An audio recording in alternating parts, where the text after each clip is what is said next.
Hello and welcome to the WonderBaba Podcast. My name is Sheena Mitchell. I'm a pharmacist and mum of 3. I'm here to chat all about child and family health. If you enjoy listening to a WonderBaba podcast, I'd be really grateful if you could follow or subscribe and leave a review. It really helps to support the show. Thank you. Today I am going to be talking about travel sickness.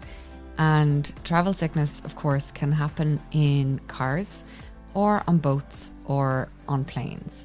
I also want to talk just a little bit about flying with kids and the sore ears that they can get on takeoff or landing. It can affect the grown-ups too, and the old traditional way of having your child to suck on a hard sweet is great, but there is actually something that might be a lot more effective and suitable for kids from 1 year old. So I'll start with the travel sickness, because there is nothing worse than hopping into the car and within the first 10 minutes hearing, "No, I feel sick, I can't go, we have to stop." Or worse than that, having to stop the car, pull over and clean your child who's been sick.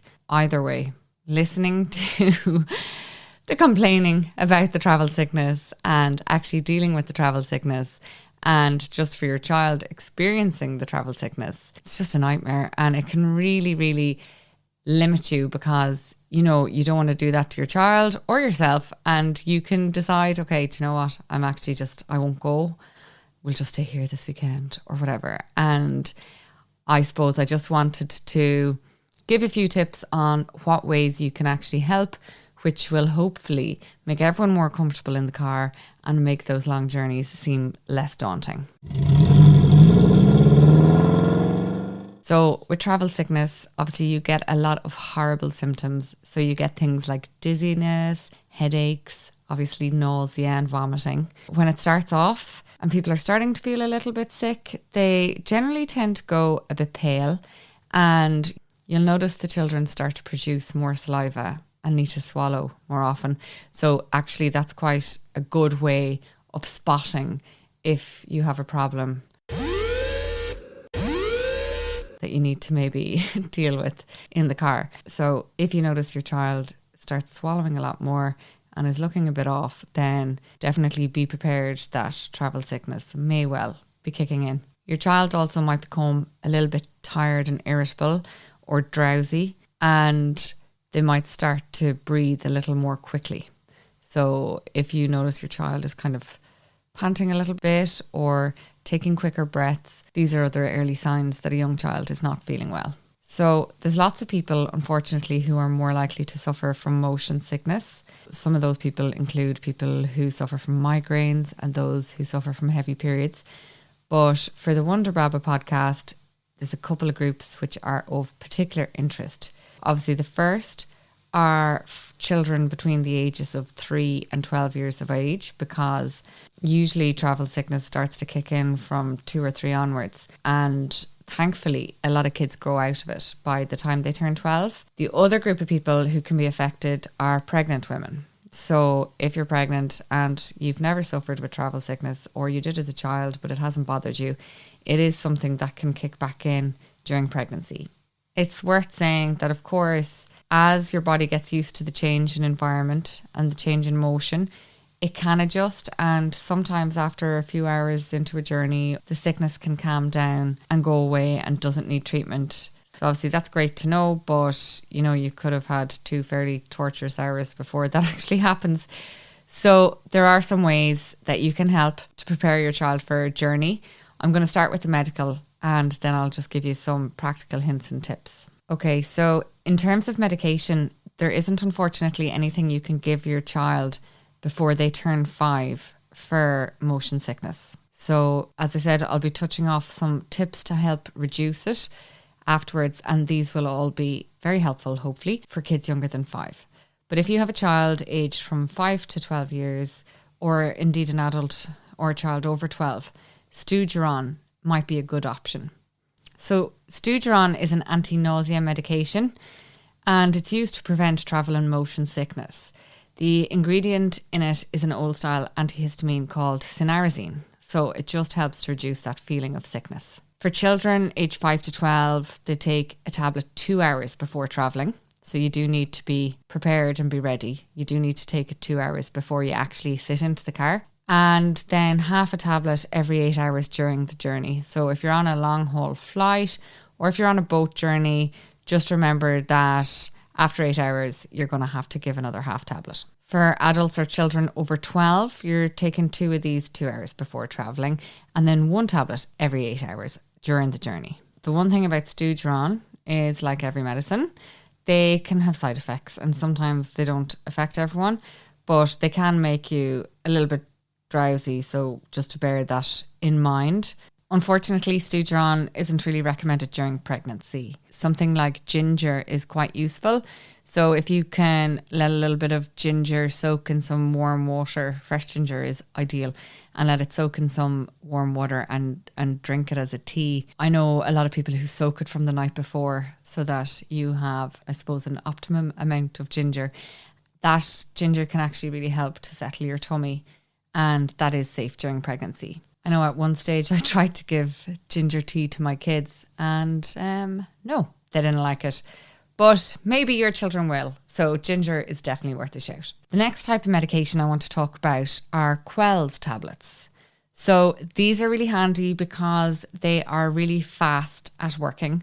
So unlike the Studron, which you have to take 2 hours before a journey, these you can take half an hour before traveling or when sickness kicks in. So if you're not sure if your child is going to suffer with travel sickness, you can actually just give this if they need it. This medication is only suitable for children over 10 years. The active ingredient in it is hyoscine hydrobromide. It temporarily reduces the effect of the movement on your balance organs in your inner ear and the nerves that are responsible for nausea. They're handy because they melt in the mouth. That's really why they are absorbed so quickly. They can be sucked, chewed, or swallowed whole with water. So for a child over 10, you can give half or 1 tablet every 6 hours as needed. The one thing I'd say is make sure not to give it more than 3 times in 24 hours. Again, this can cause a little bit of drowsiness. So if there's any adults taking it, just be careful not to drive or operate machinery or drink alcohol because it just might make you feel a bit sick. Again, not really one for pregnancy. So stick with the natural options.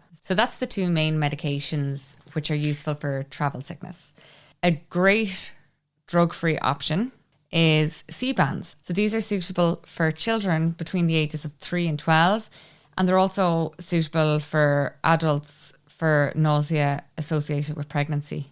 So quite handy. They are basically a soft knitted elasticated wristband, and they work by applying pressure to the Ne Quan acupressure point on each wrist. Scientifically, these are unsupported by conventional evidence, but from personal experience with my own children and from years of feedback from parents going way back as far as when I was a young child, I know my brother used to wear them. They do work really well. So whilst I'm not saying they'll definitely do the trick, they are a great way to naturally try and help your child. They don't cause any side effects, which is really good. You just pop 1 wristband on each wrist whenever your child feels nauseous. It is important where you position them on your child's wrist. So you're basically using your child's fingers to measure the position. So the 3 middle fingers are placed on the inside of their wrist with the 3rd one kind of lined up with the edge of the wrist crease. And the Ne Quan point is just under the edge then of the index finger. Yeah, it's quite clear on the pack. You definitely have to wear 2 for them to be effective. I know my children sometimes forget them and then try and fight over 1 pair and end up wearing 1 wristband each. Not sure if it's doing anything for them, but look, even that, I think it makes them feel better that, you know, you're being proactive and trying to give them a solution. So other than the treatment for travel sickness, there are lots of tips that you can do to help prevent it from flaring up and to make journeys much easier. Definitely try and get your child to sit still. Obviously, this is easy in a car because they're in their car seats, and the good old 5-point harness, you know, makes that possible for you. But if they're on a plane or a boat, try and get kids to sit in one spot and to look at something ahead of them in the distance, like the horizon. It can be helpful to use a cushion to support your child's head so that it's staying in one place. Tell your child not to read in the car or play any games that involve looking at them, because that can actually make it worse. Instead of reading or playing on an iPad or anything like that, get them to listen to audiobooks or podcasts or, something engaging, even if it's music, because this can be a really good distraction for them. But it also means that they can keep their head still and keep their eyes, on the horizon ahead. Another thing you can do if you don't have an audiobook with you is to try and entertain your child with games like I Spy. Actually, in our house, we had to use, the kids are a bit older now, so they know their letters, but originally we used to play the I Spy colour game because something starting with the letter S was a little bit tricky for those of us who couldn't spell. So the I Spy colour game, we just used to say I spy something the colour green. And it just meant that game was really good for the younger kids as well as the older ones. Ensure the car doesn't get too warm or stuffy. Open a window if your child's feeling nauseous and the car is warm. It can just help cool them down. And if you're on a plane, make sure that the air conditioning above your head is kind of pointing down at your child. If you're on a boat and your child starts to feel very nauseous, if you're able to get out to the deck, the fresh air can help. But again, remember, make sure they're not moving around too much. So if you go up to the deck, try and find a spot to sit and look out the horizon. Before a journey, I recommend just giving small, frequent meals rather than one big meal. This can just really help because it means you don't have a large meal sitting in your child's stomach before a car journey. Do definitely keep your child well hydrated, because dehydration can make nausea feel a whole lot worse. And try and get your child to practice some deep breathing. It can really help them to stay calm if they're feeling really sick and might just get them through a wave of nausea. For younger kids, even asking them to pretend that they're blowing out candles on a birthday cake can be a nice subtle way to get them engaging with deep breathing. Finally, on the travel sickness,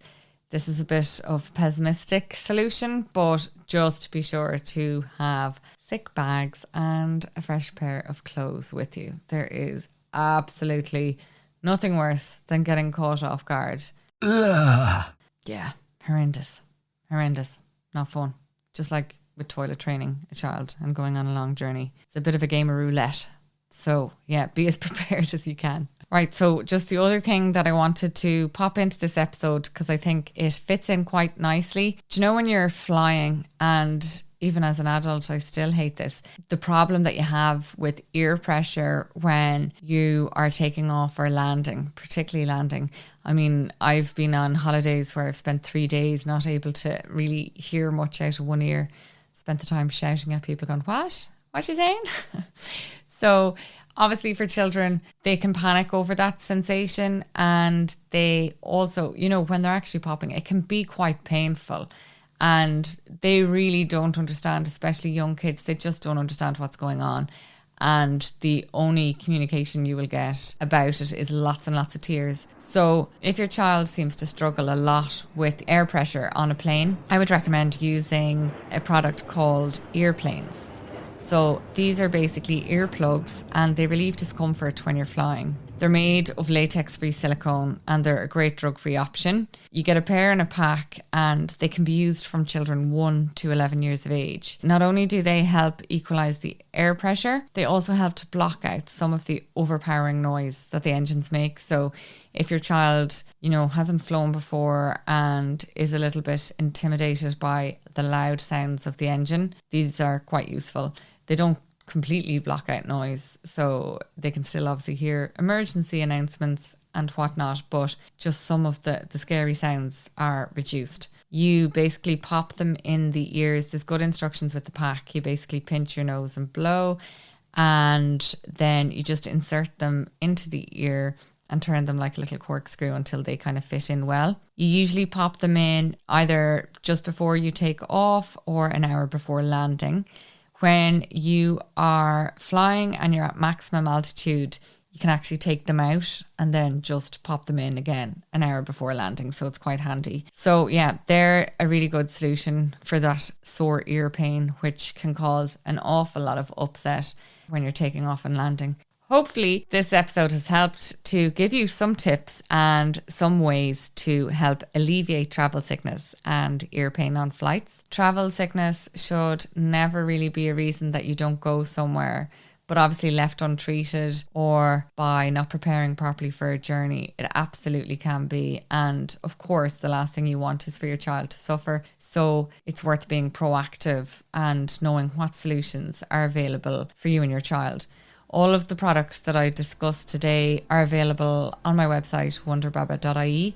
I will pop the links in the show notes and also on my social media. If you found this episode helpful, I would be so grateful if you could give a little follow or review on Spotify or Apple Podcasts, anywhere at all. It really helps to support the show and helps me to keep going. Yeah, a little like or a little review would be fantastic. Thank you so much and safe traveling.